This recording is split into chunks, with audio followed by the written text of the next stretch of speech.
How's it going, everybody? My cup of tea here, back in the reaction video, and today I'm here to continue the Thomas the Tank Engine saga, or the Road saga. Yay, yay. Now I think about a few months ago I had watched the, I forgot exactly what it's called, but it's like a book series. I watched all the history of that, the timeline of that. Very informative, very informative. And we got to see the homie Thomas the Tank Engine in there. But today we're here to watch the entire CGI Thomas and Friends timeline, all major events in order. Now, this one I should know a little bit more, because I remember like watching a little bit of this when I was a kid when it showed up on TV. Not a lot, obviously, or not a lot, but I did watch a little bit of it. I meant to watch this a while ago, but I just been slipping. But we're here now, we're watching this. So grab some snacks, grab some drinks, and let's learn about Thomas the Tank Engine in the CGI universe, or timeline. Yeah. Alright, let's start this. Hello everyone! Today I present a video that's probably going to seem a bit out of nowhere. A chronological timeline of all major events in the CGI series. Let's get it. Thomas and Friends. It's a video I've been meaning to make for a little while, and after the success of my Railway series timeline really good. I decided to finally do it. So before I get into it, let's lay down some of the rules I abided by to piece this together. Okay. 1. The Railway series and the Classic series timelines do not apply here. This is CGI series only, which is only events that occur between Hero of the Rails and Season 24. I like to think there's 3 different timelines to the series, which I'll get into later. 2. Real life year dates do not apply here. If we tried to apply every engine build date and real life event to this, none of this would make any sense. Okay. Technically, characters like Hero and Salty and Carly are all on Sodor way before their bases were even built. So we can't really apply that. They're cranes too? Oh. And then when you throw the middle-aged Queen Elizabeth and child Prince Charles into the mix, who appear in the very last episode of the CGI series, bringing the last canon event in this timeline to as early as the late 50s. This would place the Royal Engine before engines like Salty were even built. You can see how much of a mess this would be. That sounds like, I don't know all the names of trains, but that sounds like a mess. I'm not going to mark years here because frankly, they don't matter. All we're doing here is just placing all the major events in a linear, chronological order. That sounds great with me. This timeline will only mention events that are officially canon in the CGI series. So events that we can assume happened in this timeline, such as the big engines going on strike leading to Percy's arrival, or like Duck crashing into the barbershop, will not be mentioned as they are never referenced or shown in flashbacks. Dang it. Unlike events like Percy racing Harold or Henry getting bricked up in the tunnel, which are shown. So now that we have the rules down, let's jump into it. Let's get it. Here is the complete timeline of CGI Thomas. CGI Thomas. I'm pretty sure this is the first major event in the CGI series timeline goes as far back as the 11th century. Yeah, that far. Dang, By 1070 or so, Sodor saw its first king, King Godred. Godred lived in Ulfstead Castle and helped fight off invaders to Sodor. Life was good under Godred's reign, and it was considered a golden age. His crown was stolen by thieves, and while the thieves were later caught, the crown was considered forever lost. We skip ahead about 500 years to the 16th century, when a pirate by the name of Captain Callies sailed his way to the west of Sodor. Callies and his crew notoriously attacked and sank merchant ships for their treasures. When he found out he was being tracked, Callies sailed to Sodor, where he hid and abandoned his ship in a cavern north of what is now Arlesborough. We skip ahead another 200-something years to the invention of the first ever steam engines. In 1829, a competition called the Rainhill Trials was held at Rainhill in Lancashire, where several types of steam engines were competed against each other. The winning engine was no other than Stephenson's rocket, or Stephen for short. His design would provide a basis for all future steam engines to come. Let's skip ahead another 100 or so years into the 20th century.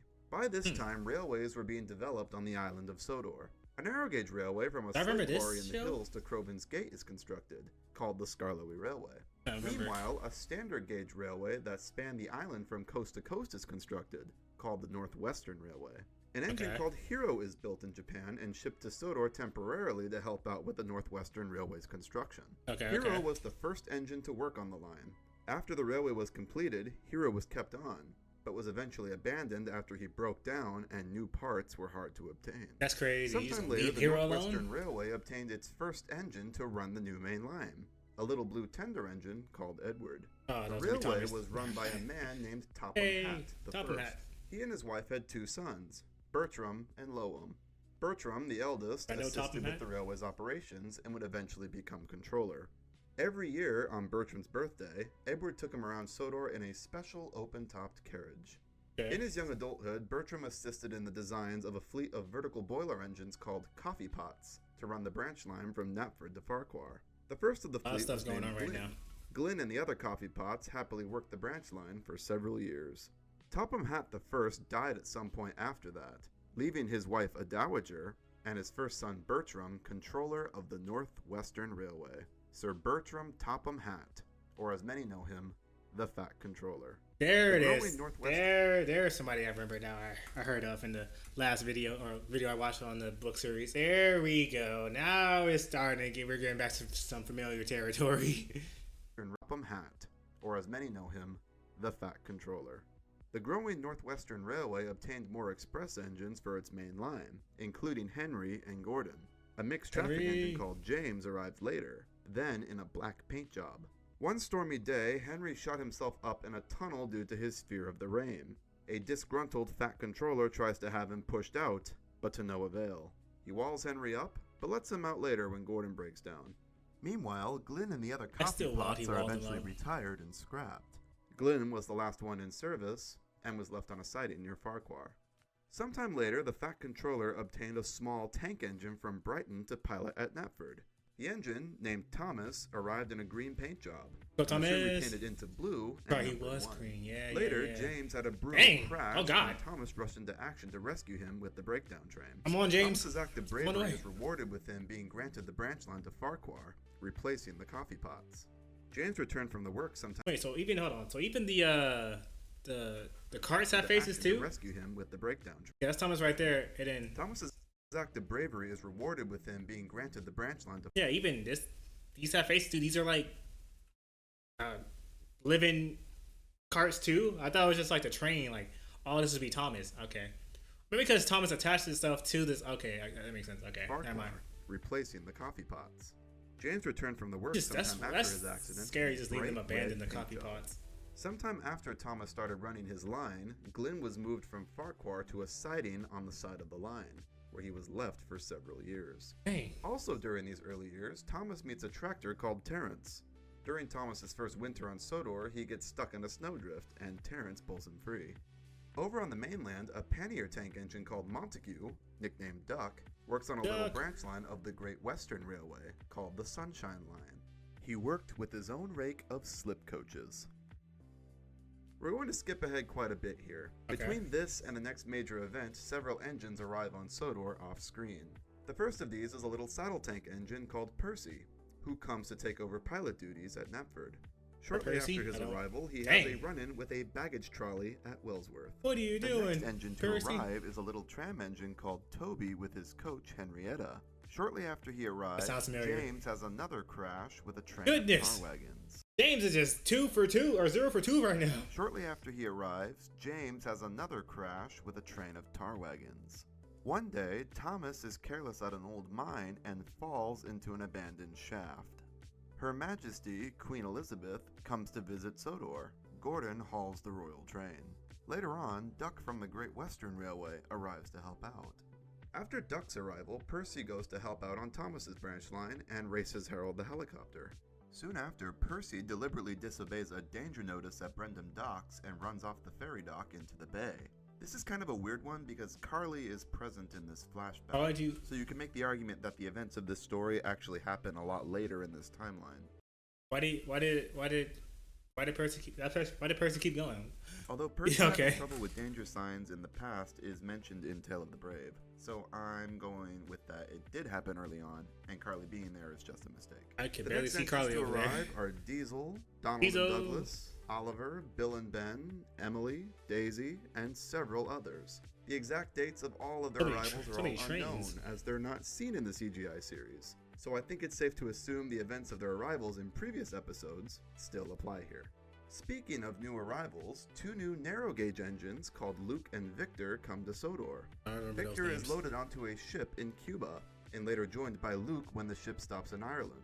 While being unloaded at Brendam docks, Victor is knocked off the ship accidentally by Luke. He is rescued soon after. Okay, it's not that the shallow. Steamworks to be repaired. Afterwards, he not that stayed deep. at the Steamworks as the Steamworks engine. Okay, Luke okay. goes off to work at the slate quarry on the Skarloey Railway. Okay, well, while that's going on, is Thomas still like stuck in that when the track caved in? Is he still stuck in there? Cause someone help him out.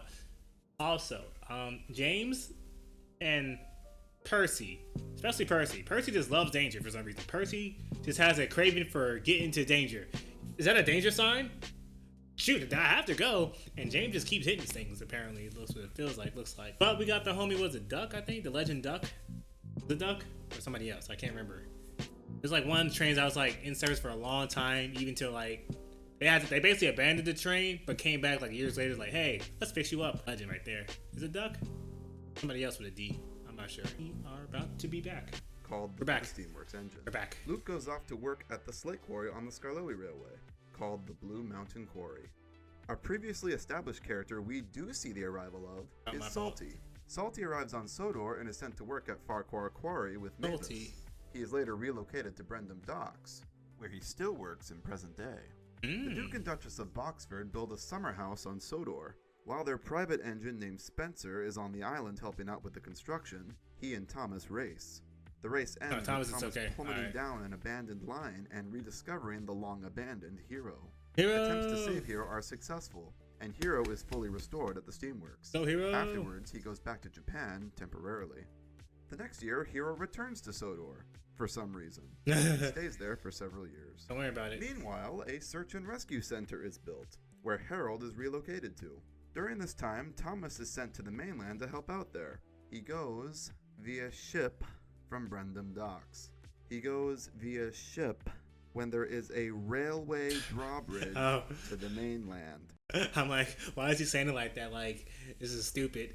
Okay, yeah, this is pretty stupid. Why go by ship when you could just take the railway there? The railway is faster than a ship. If it's like, no, it is, yeah. Unless you're like, you gotta, right? Sure. Ship when there is a railway drawbridge to the mainland. Right.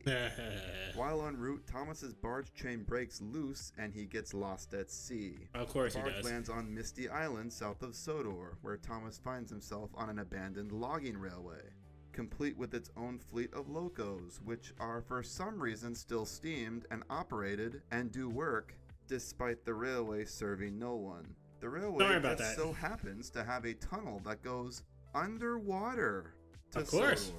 The portal, which just so happens to be at the exact same location as the new rescue center.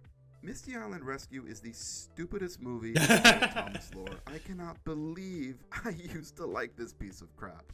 I would so love to write this off as not canon, but I can't because the damn thing is referenced later on. Ooh, I know. Going to Misty Island? Thanks, Thomas. That's not... For some reason, I did not think Thomas would sound like that. That wasn't like in my brain that he would sound like that. Oh, let me hear that again. Later on. Ooh, I know. Going to Misty Island? How old is Thomas around this time? I thought like Thomas would sound like more like higher pitch and more like youthful. I mean, this kind of does sound youthful. I thought it would like be a little bit more youthful than this. Thanks, Thomas. All right, let's keep it going. I hate you. Dang, all right. Opened, and a year later, Belle and Flynn arrived to join the rescue team. Flynn sounds but familiar. Now decrepit diesel works is also restored this year. Within the diesel works is Sydney, a diesel whose wheels were removed for repair. He is stuck on a hoist for some time until the new wheels arrive. The next year, Thomas is sent to work at the Blue Mountain Quarry for a while Paxton is repaired. During this time, Luke tells Thomas of what he did to Victor when he first arrived. Thomas convinced Victor to come to the quarry to see Luke and put things right. Sometime after that, Thomas and the Pack Controller's inspection car, Winston, discover the abandoned old open-topped coach that Edward used to pull the Fat Controller around in all those years ago. The coach is restored and later sees use at the Ulfstead Castle Estate Railway.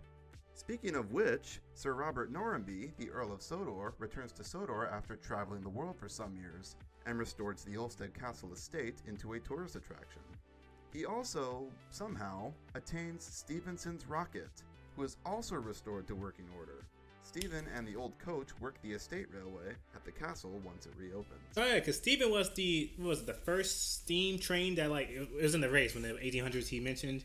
Like it won the race against those other steam carts. I'm just kind of like blown away how like there's actually like an animated or a series animated of Thomas the Tank Engine or Thomas and Friends, because the book series, you know, again that was already wild enough because that's like really in-depth lore on the book series, but that's a book, you know, you can make anything a book really, kind of, I don't know. But to turn that book series into a somewhat animated series like this, and it's popular enough to like keep going, I'm impressed. Right before the grand opening, And movies too. Stephen gets lost in the old coal mines near Ulfstead, where he discovers an old chest. A chest that just so happens to have King Godred's crown within it. Sure. The crown is placed back within Ulfstead Castle, on display to the public. Some 2 years after the Diesel Works is restored, possibly sooner, Percy helps poor Sidney finally get his new wheels, and Sidney returns to service. A strange-looking sloping boiler engine nicknamed Gator arrives to Sodor to help out temporarily. The reason why is unknown. While on Sodor, he befriends Percy. Gator's ship home is delayed, so while waiting around, he helps out by bringing a broken-down Oliver's train to Brendam Docks. During the trip, he gets James a fright and his train crashes. Gator is finally loaded onto the ship and it departs, but is again held up when miscommunications lead to Cranky trying to stop the ship himself, a risky maneuver that nearly rips him off the dockside. Ooh, the ship that been GG. A massive landslide maneuver that nearly rips him off the dockside. The ship doesn't leave. A massive landslide at the China clay pits uncovers the bones of a dinosaur skeleton. What? The skeleton is pieced together and put on display in the Tidmouth town square. I was about to get crazy here. Gator is loaded onto a ship again sometime later, where he does finally depart Sodor for home. Duck's old slip coaches are found and purchased by the Fat Controller and brought to Sodor, where they travel behind Duck once again. That Christmas, Gator returns briefly to Sodor and reunites with Percy. He leaves again soon after.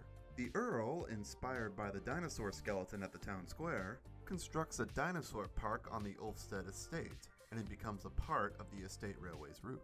A little box cab named Philip arrives on Sodor to be the new Knapford pilot, and he takes a big liking to Gordon. He attempts to race Gordon, and wins, and forever talks about this race in most later appearances.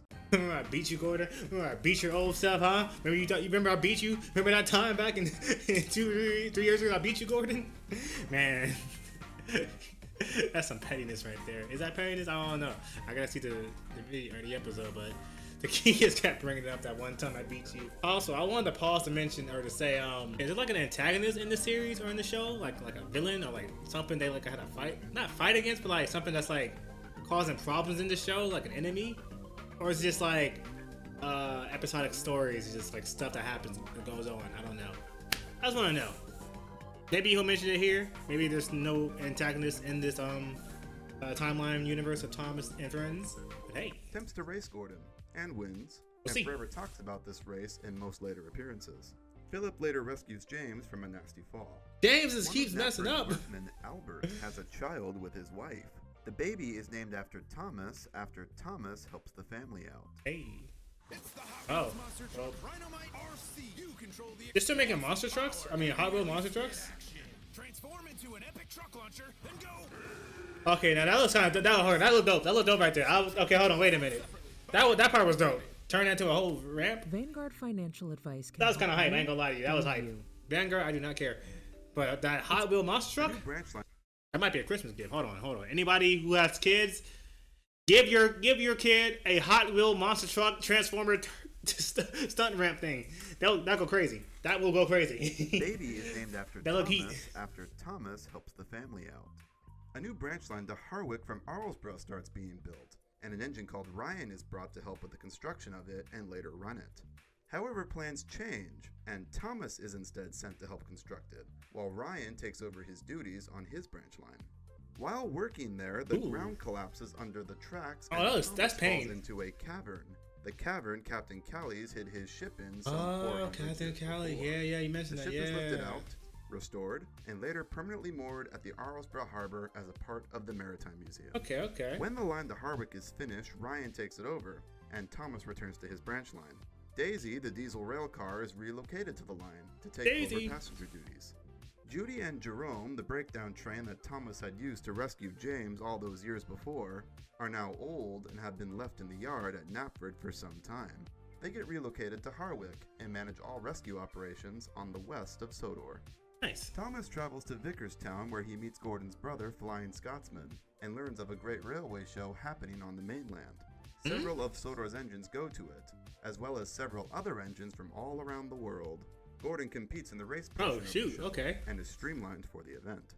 Right before Christmas, Marion the steam shovel is clearing an overground siding on Thomas's branch line and stumbles across the forgotten coffee pot engine, Glynn. The Fat Controller is delighted with Glynn's rediscovery and has him restored at the steamworks. Good job, Fat Controller. On Christmas Eve, he drives Glynn himself to Olmsted Castle, where Glynn joins Stephen on the estate railway. Brendam Docks gets a facelift as a new modern gantry crane called Carly joins Cranky and Big Mickey on the dockside. Rosie, a little tank engine that was previously painted in a pink livery, gets repainted into a new red one and is relocated to pilot at Vicarstown. Meanwhile, faulty brakes cause James to crash into Tidmouth's shed. James, buddy, James, we need to... James, we gotta talk about you right now, James. How... Every time... Let me make sure I say his name right. The Unlucky Tug? Yeah. Every time the Unlucky Tug mentions James, he is always in some sort of incident. It feels like. James, what is going on over there? What's going on, James? Talk to me, James. Talk to me. How you keep crashing and finding yourself to crash? It's like the 6th time, 5th time? Dang, James, dang. Meanwhile, faulty brakes cause James to crash into Tidmouth's sheds. The destruction takes some time to repair, so Thomas and Edward are temporarily moved to new sheds. Edward is sent to share a shed with Philip at Wellsworth, where he eventually permanently relocates to, leaving a slot open at the rebuilt Tidmouth sheds. Sometime later, Thomas steals James's train to the mainland and gets tangled with 2 devious engines at a steelworks. Oh, okay, devious engines. Gets tangled in too, and the 2 manage to escape with the help of some experimental engines. Here we go. There was an antagonist in here somewhere. All right, I had to make sure. I feel like there might have been one. Also, is this car about to run into the tracks? Watch out, car. All right, cool. A visiting race car named Ace convinces Thomas to go see the world, and so he does. Somehow, Thomas leaves Sodor on his own and follows Ace around the globe. How? During his travels, Thomas meets Nia in Africa. Nia tags along and returns to Sodor with him. Once she arrives, Nia takes Edward's place in Tidmouth sheds. The day after Nia arrives, Henry gets kicked off the main suddenly decides that he wants to leave Tidmouth sheds on his own accord for some reason. He goes off to Vicarstown and stays there with Rosie. Gordon has a tantrum and rebels the changes.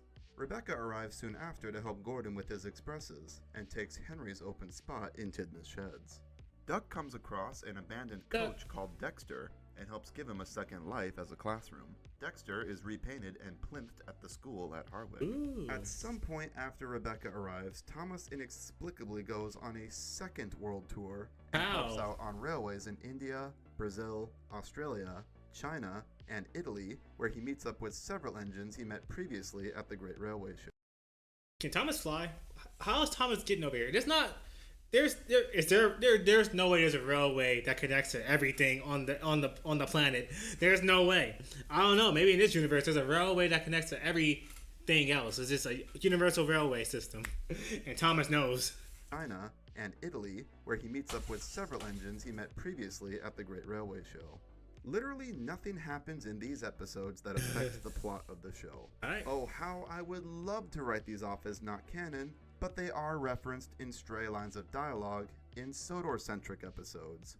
So they sadly are. When I was in India, I came off the rails and an elephant helped me back onto the tracks. Thanks Not again, the booty Thomas. bump. I really hate you. How these fit into the timeline, I have no idea. Thomas leaves off-screen and returns home to Sodor, also off-screen. Several years have passed since the birth of Albert's son, and little Thomas is now a grown boy. Yeah, little Family Thomas adopts a dog named Fuzzy. Sometime after Thomas is back on Sodor, Emily finally receives her number 12 after an act of bravery. A world fair is held at Olmsted Castle, and a sleek new bullet train from Japan called Kenji arrives for it. Kenji stays on Sodor for a little while after the fair is over. He goes back to Japan, and after a roughly 10-year stay on Sodor, Hiro goes with him. Bye, See you, my boy Hero.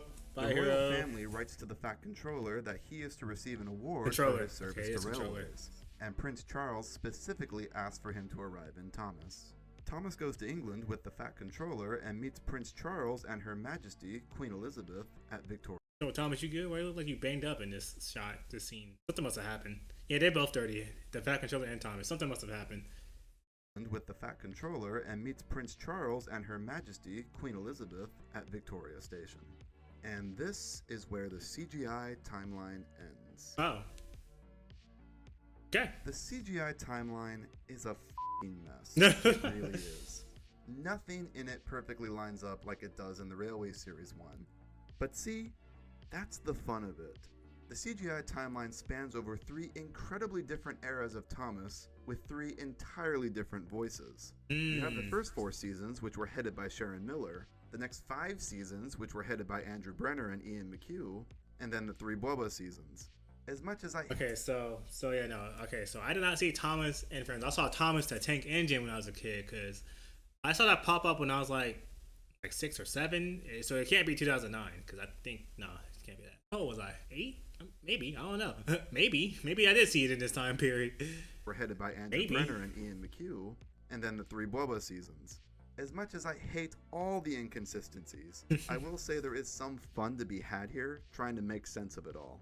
As far as I can tell, there's 3 different timelines in all of Thomas. There's the Railway Series timeline, which comes from Audrey himself and what I think most of us all naturally default to. R.I.P. Audrey. The Classic Series timeline that spans seasons 1 through 7, and I guess would also include the hit model seasons. And then you have the CGI timeline, which is just kind of its own thing entirely.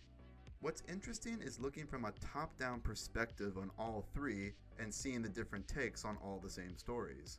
In 2 of them, James arrived in black paint, and in 1, he's always red. In 2, Henry has an old shape and gets rebuilt, and in 1, he's always one shape. Douglas saves Oliver from the scrapyard in 2, while in 1, Oliver allegedly does it himself. Knapford is the terminus station in 2, and it's Tidmouth in another. 2 feature the Arlesdale Railway, while 1 doesn't. The events of Gordon Goes Foreign occurs in 2, but not in the other. Jack looks like this in 1, like this in another, and then just doesn't exist in the 3rd. Each have their own unique takes on and locations. It's fun to compare and contrast all 3, and even more fun as a fan to pick out what you like from each and sort of craft your own canon, which, let's be real, is something we all do. You could make the argument that all 3 of these are somehow the same canon, and if you want to try and do the mental gymnastics of trying to piece all that together, please be my guest. And because I know someone is going to ask it in the comments, I consider Magic Railroad in a league of its own, separate from everything. There's magic involved in that. Magic? Engines drive themselves. And there's all these humans that never mentioned again. Wait, live action? It's just its own thing.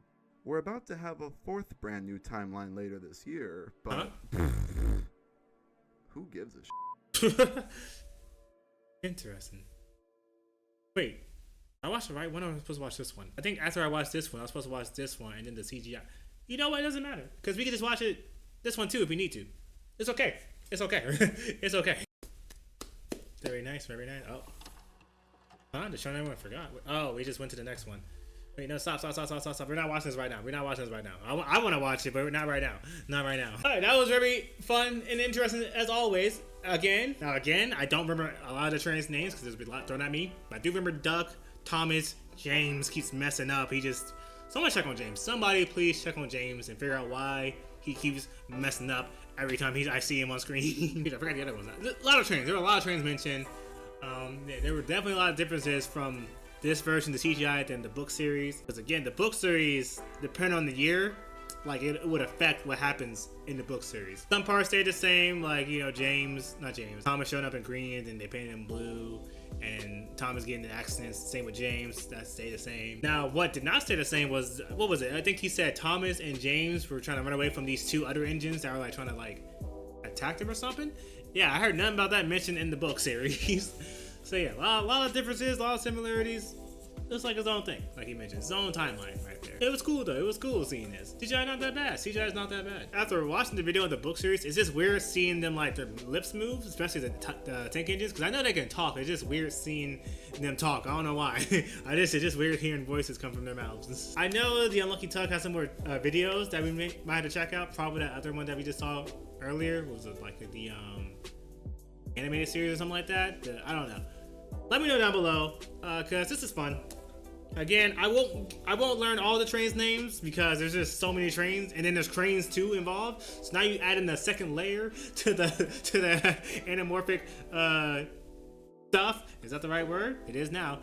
Well, no, this is cool. This is cool. But we're gonna end the video right here. Hope you enjoyed my reaction. Hope you enjoyed this guy right here. Is this the fat conductor? I don't think so. Yeah. Thank you for watching. My cup of tea is out of here. Deuces, y'all. And Percy's the other one. Percy and James. Those two are a deadly combination when it comes to getting into trouble. Percy just loves danger, and James just loves not being able to run properly. I don't understand it. I don't get it, James. I don't get it. Or is it Jamie?